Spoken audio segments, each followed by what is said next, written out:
Syndicate নাই, এখন তো দাম কমা উচিত, কিন্তু তারা ওইভাবে পদক্ষেপ নিতে পারছে না। আমার তো যেইটুক দেখে মনে হচ্ছে আশা করা যায়। জিনিসপাতির দাম যদি না কমে আমরা চলবো কিভাবে? বন্যা আসছে না, কারণ এগুলি ক্ষয়ক্ষতি হয়েছে না, আস্তে আস্তে সব কিছু করতে তো একটু সময় লাগবে। এটা আমরা সরকারের কাছে আশা করি যেন সিন্ডিকেটে সঠিকভাবে নিয়ন্ত্রণ করা হয়। সিন্ডিকেট না বাংলাতে আসলে আলটিমেটলি আমরা চলে উঠতে পারবো না, ভালোভাবে খেতে পারবে, ভালোভাবে জীবনটা চলতে পারবে, এটাই হলো কিনা আমাদের আশা। গরিবরা তো না খায় মরতে আছি, দাম যদি কমে তো গরিবদের জন্য ভালো হয়।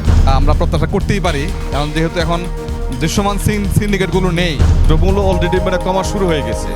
ডক্টর মোহাম্মদ ইউনূসকে বিশ্বাস করে আমরা বসিয়েছি, নিশ্চয় উনি ওনার সর্বোচ্চ চেষ্টা করবে।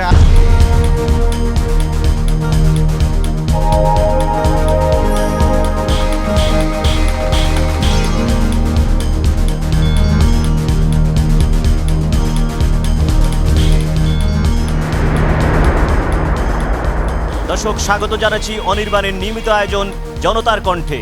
আপনাদের সাথে আছি আমি শফি জানোয়ার। আমাদের আজকের বিষয়, অন্তর্বর্তীকালীন সরকার কি জিনিসপত্রের দাম নিয়ন্ত্রণে আনতে পারবে? আপনি কি ভাবছেন? আমি তো আশা করি কমবে, আল্লাহর রহমতে কমাই দরকার। তার কারণ আমার ইনকাম ভালো না, জিনিসপাতির দাম যদি না কমে আমরা চলবো কিভাবে? আশা করি কিনতে পারবো। এখন হচ্ছে কি, যেহেতু আমাদের স্টুডেন্টরাই অন্তর্বর্তীকালীন সরকারকে বসিয়েছি এবং আমাদের ডক্টর মোহাম্মদ ইউনূসকে বিশ্বাস করে আমরা বসিয়েছি, নিশ্চয় উনি ওনার সর্বোচ্চ চেষ্টা করবে। আশা ওনার প্রতি আমাদের সর্বোচ্চ পরিপূর্ণ বিশ্বাস রয়েছে যে বাজার কিছুটা হলেও স্বস্তি আসবে। আমরা তো কিছুদিন দেখছি, আমরা কৃষকের সন্তান, আমরা জানি যদি সিন্ডিকেট কমে সেক্ষেত্রে যে দামে আমরা নিয়ে আসি, ইনশাল্লাহ তার থেকে আমরা শহরে কিছু অংশ হলে কম পাবো আমরা। এটা আমরা সরকারের কাছে আশা করি যেন সিন্ডিকেটে সঠিকভাবে নিয়ন্ত্রণ করা হয়, বাজার সঠিক তদারকি করা হয়। ইনশাল্লাহ সেক্ষেত্রে আমরা আশা করি কিছুটা হলেও আমরা কম পাবো। আস্তে আস্তে করতে হবে না, সময় লাগবে না, একটু একটু তো সময় লাগবে। আস্তে আস্তে নতুন সরকার পুরাতন গেছে, একটা কারণ বন্যা আসছে না, কারণ এগুলি ক্ষয়ক্ষতি হয়েছে না, আস্তে আস্তে সব কিছু করতে তো একটু সময় লাগবে, বুঝতে হবে মানুষেরও। তবে অন্তর্বর্তী সরকারের কারণে আমাদের যেটাই আগ্রহ যে আমাদের দ্রব্যমূল্যের দাম কমাতে হবে, এটাই আমার কাছে সর্বপ্রথমই। তবে আস্তে আস্তে সব কিছু ধীর গতিতে ইনশাল্লাহ সব কিছু স্বাভাবিক হয়ে যাবে। মানুষের দরকার কি, মানুষ যে ভালোভাবে খেতে পারবে, ভালোভাবে জীবনটা চলতে পারবে, এটাই হলো কিনা আমাদের আশা। আমাদের দেশটা আমাদেরই দেখতে হবে। কমার সম্ভাবনা আছে। আপনার পোস্টারও ছাপাইছে, মানে বড় বড় মানুষরাও কইছে মানে দাম কমে যাবো। সঠিক পদক্ষেপ নিলে হয়তো বা পারবে, কিন্তু তারা যেভাবে বলছে বাজারে কিন্তু এরকম প্রভাব নাই, সব জিনিসের দাম ওই রকমই আছে। এখন আলু ওই 60 টাকাই আছে, পেঁয়াজ 130 120 একই দাম। কাজগুলা তারা মুখে যেটা বলে এটা বাস্তবায়ন করতে হবে, তাইলেই সম্ভব। সিন্ডিকেট নাই, এখন তো দাম কমা উচিত, কিন্তু তারা ওইভাবে পদক্ষেপ নিতে পারছে না।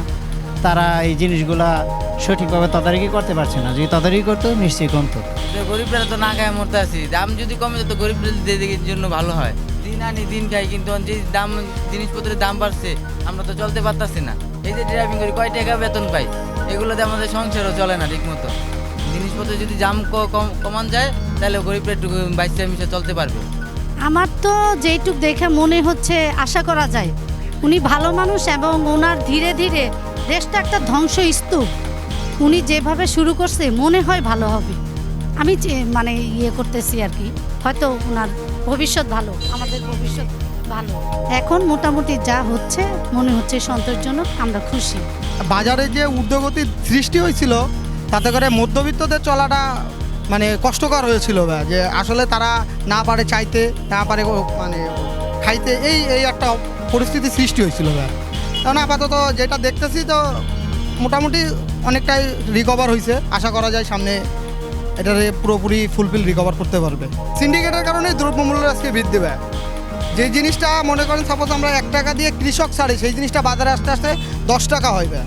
আর এইটা যদি এখন একটা ক্রেতা কিনতে যাই তাহলে তার কিনতে 15 থেকে 20 টাকা চলে যায়। আবার প্রোডাক্ট দেখা যাচ্ছে বাজারে ইউজ পরিমাণ থাকা সত্ত্বেও আমরা সেই প্রোডাক্ট হাতে পাই না। সিন্ডিকেট না বাংলাতে তো আসলে আলটিমেটলি আমরা চলে উঠতে পারবো না। আমাদেরকে এই বিষয়টা সচেতন থাকতে হবে, যাতে কেউ কোনো জায়গাতে সিন্ডিকেট না তৈরি করতে পারে। আমরা প্রত্যাশা করতেই পারি, কারণ যেহেতু এখন দৃশ্যমান সিন্ডিকেটগুলো নেই। আগে ঢাকায় এক ট্রাক সবজি আসতে আমরা আপনাদের মিডিয়ার মাধ্যমে জানতে পারতাম, বিভিন্ন মোড়ে মোড়ে চাঁদা দিতে হইতো।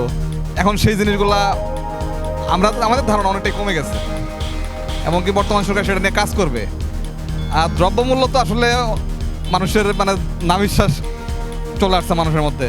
সাধারণ মানুষের ক্রয় ক্ষমতার বাইরেই এখনো সব কিছু। তো এটাকে ক্রয় ক্ষমতার মধ্যে নিয়ে আসাটা অনেক বেশি জরুরি। দ্রব্যমূল্য মানে আশাবাদী কমবে বলতে কি মানে দ্রব্যমূল্য অলরেডি মানে কমা শুরু হয়ে গেছে। হ্যাঁ, আসলে মূলত কৃষকে আসলে ওইভাবে দ্রব্যমূল্য মানে আসল দামটা পায় না বিভিন্ন কারণে, রাস্তাঘাটে বিভিন্ন চাঁদাবাজির কারণে। আসলে এখন চাঁদাবাজিটা বন্ধ হয়ে গেছে, আশা করা যায় দ্রব্যমূল্য দামটা অনেকটা কমে যাবে আর কি। স্বাধীন হওয়ার মনে করেন গেলে কোনো কিছু কম পাইতেছি না, কেন আমরা সাধারণ লোক চাই যে একটু সব জিনিসের দাম সস্তা হোক, সস্তা হলে আমরা আমাদের জন্য একটু ভালো, আমাদের গরিবদের জন্য ভালো। দর্শক, এই ছিল জনতার কণ্ঠের আজকের আয়োজন। আমাদের অনুষ্ঠানটি ভালো লাগলে চ্যানেলটি সাবস্ক্রাইব করে আমাদের পাশে থাকুন।